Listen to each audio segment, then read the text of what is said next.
રાજકોટમાં શિયાળામાં હવા પ્રદૂષિત બની છે।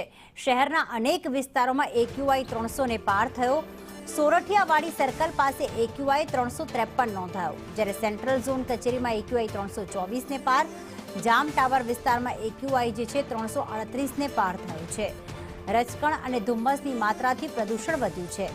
ડીલર ચોક વિસ્તારમાં AQI જે છે તે હાલમાં વધી ગયું છે। કોઠારિયા રોડ પર પણ AQI 72 અને રેસકોર્સમાં AQI 114 નોંધાયો।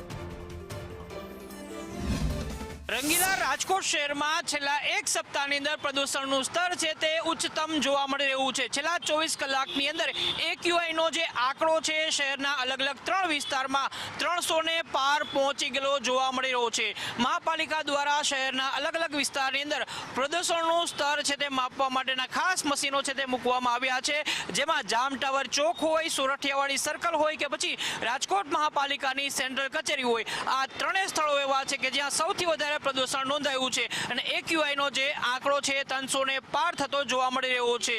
આ થવા પાછળનું કારણ ઠંડી અને તેની અંદર હવામાં રહેલા જે કણો છે તેની અંદર ધૂળના કણો વધુ માત્રાની અંદર જોવા મળી રહ્યા છે। મોટા પ્રમાણની અંદર વાહનોની અવરજવર અને કન્સ્ટ્રક્શન કામના કારણે આ વિસ્તારો છે તેની અંદર આ પ્રકારનું પ્રદૂષણ જોવા મળી રહ્યું છે।